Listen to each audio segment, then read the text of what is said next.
Nous quittons la France maintenant et nous portons notre regard vers le Japon. C'est l'information de la semaine.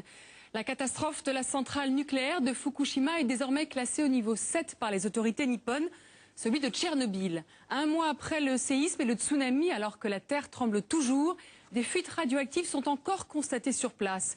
Et de nouvelles centrales nucléaires sont désormais sous surveillance. Une équipe d'envoyés spéciaux s'est rendue au plus près de la centrale de Fukushima pour tenter de comprendre si les informations qui filtrent chaque jour témoignent vraiment de la réalité sur le terrain. Alors les décisions qui ont été prises à Fukushima jusqu'à aujourd'hui, sont-elles les bonnes? Cette catastrophe nucléaire aurait-elle pu être évitée? Nous avons essayé de rencontrer ces fameux liquidateurs, ceux dont tout le monde parle et que personne ne voit. Ils travaillent dans et autour de la centrale et sont les plus exposés à la contamination. C'est le document de la semaine, il est signé Stéphanie Lebrun et Christophe Barrère. Stéphanie Lebrun qui nous rejoindra sur ce plateau.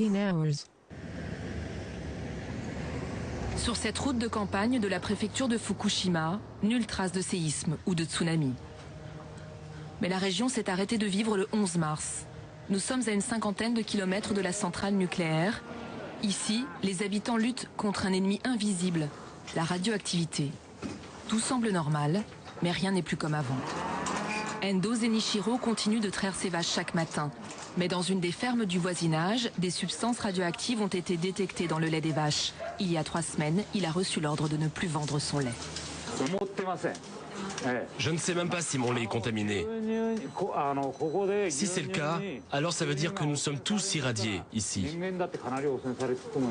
Aucune analyse n'a été faite dans sa ferme, mais toute la région est sous le soupçon d'une contamination. Je suis tellement sidéré que je ne peux que rire de cette situation. Je ne comprends rien à ce qui se passe, à ce que fait l'État. Ce fermier était déjà là il y a 40 ans, quand la centrale a été construite. Il se souvient encore de la visite des représentants du gouvernement et de TEPCO, la compagnie électrique privée, propriétaire de la centrale.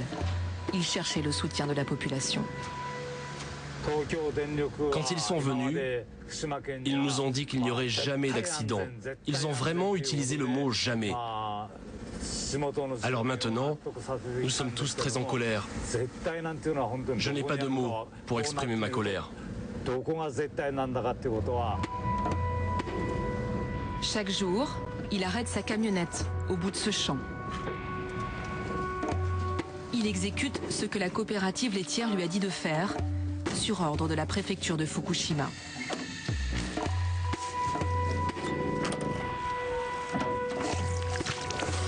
Jeter sa production de lait, 600 litres par jour, à même le sol. Dans la panique des décisions prises par le gouvernement, aucun endroit n'a été prévu pour recevoir du lait susceptible d'être contaminé. Je ne sais pas combien de temps je vais devoir encore jeter mon lait, mais j'ai peu d'espoir. La région a mauvaise réputation maintenant. Bien sûr, ce problème a été provoqué par le tsunami. Mais pourtant, à la centrale, ils nous avaient promis que même avec un tsunami, il n'y aurait jamais de problème. L'accident prouve qu'ils nous ont menti. Comme lui, la vie des habitants de Fukushima et ses alentours est suspendue à la situation dans la centrale. Pendant que plusieurs centaines d'hommes luttent jour et nuit autour des réacteurs pour éviter le pire, à l'arrière du front, la bataille prend des allures de débâcle. Chaque jour, de nouvelles révélations alimentent les doutes sur la gestion des centrales nucléaires au Japon. Mensonges, dissimulation et silence.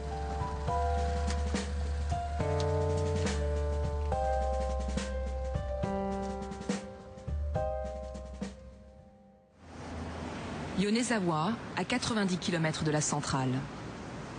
La ville accueille plusieurs centaines de familles qui vivaient à 20 km des réacteurs, une zone aujourd'hui interdite. La vérité, ils aimeraient la connaître. Eux qui ont été évacués en urgence de leur maison. Ils vivent depuis 1 mois dans des gymnases et des écoles transformés en centres d'accueil. Parmi eux, certains ont un frère, un fils, un oncle, dans les rangs des liquidateurs, le nom donné aux travailleurs qui se relaient auprès de la centrale. 2 des oncles de Ami ont été appelés pour travailler dans la zone interdite. Avec ma famille, on dort ici, à 5. L'un est pompier, l'autre employé de TEPCO. Je sais qu'il porte une combinaison de protection, mais je suis vraiment inquiète. Des nouvelles, Ami et sa famille en ont très peu. Et dans la promiscuité de leur refuge, ils ne veulent pas parler. Les familles des liquidateurs se confient peu, le sujet est tabou au Japon. Les parents de Ami préfèrent que nous les suivions à l'extérieur. Les complaintes des familles n'ont pas de place dans le discours officiel. Les travailleurs de la centrale, le gouvernement japonais les a érigés en héros, leur a promis des médailles quand tout serait rentré dans l'ordre. Mais il les cache aujourd'hui. Naomitsu parle avec son frère le pompier tous les 3 jours. Il essaie de le convaincre de quitter la zone interdite.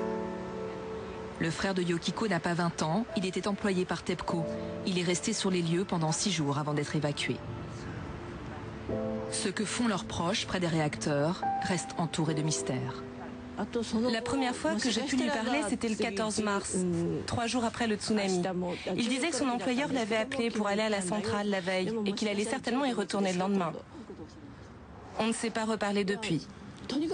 Il ne raconte pas ce qu'il fait là-bas. Il disait « Ne parlons pas de moi, mais de vous. Êtes-vous en sécurité? Êtes-vous loin de la centrale ?» Il ne voulait pas parler de lui. Au moment des catastrophes, tout le monde se cherche des héros. Je comprends ça. Mais là, il s'agit de mon propre frère, et je préférais qu'il ne soit pas un héros. Qu'il prenne soin de lui et qu'il s'inquiète pour sa santé et pour son avenir.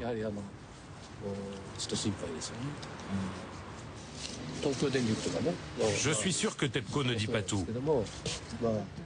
Les employés au Japon n'ont pas accès aux informations. Dans ce cas, je sais qu'ils ne connaissent pas les effets des radiations sur la santé. Personne ne leur explique vraiment. Alors je ne vais pas jusqu'à dire qu'il y a un lavage de cerveau, un endoctrinement. Mais enfin, on connaît l'organisation des compagnies japonaises. Elles gardent le secret sur le danger, c'est ça qui m'inquiète.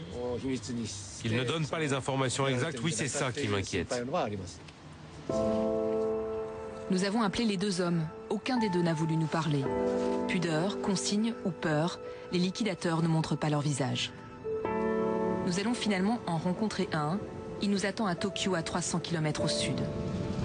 Combien sont-ils exactement, ceux qui se relaient depuis un mois auprès de la centrale? Techniciens, militaires, pompiers. Impossible de le savoir. Les pompiers de la capitale nippone sont les seuls qui ont accepté de nous ouvrir leurs portes. Depuis 3 semaines, ils travaillent pour refroidir les réacteurs. Une semaine après notre demande officielle, nous sommes reçus par l'attaché de presse de la caserne. Dès notre arrivée, il accourt. Pas question de nous laisser seuls. C'est lui qui a choisi le pompier que nous pourrons rencontrer. Voici l'homme qui a été désigné, le capitaine Furuya. Pour nous, il va sortir tous les équipements, une mise en scène orchestrée par l'attaché de presse. Il faut faire passer le message. Les hommes sont bien protégés. Le gouvernement a décidé de mobiliser les pompiers de Tokyo 1 semaine après le tsunami. La situation dans la centrale est très critique. 2 explosions se sont déjà produites. Le capitaine va partir avec sa brigade de 50 hommes dans la zone radioactive. C'est le genre d'équipement que nous avions. Tout est conçu pour le risque nucléaire. Ce masque, par exemple, a un filtre spécial. Nous travaillons aussi avec des bonbonnes d'oxygène que l'on porte sur le dos. Mais on ne peut pas rester plus de 30 minutes en zone contaminée. Avec ça, on peut travailler plus longtemps.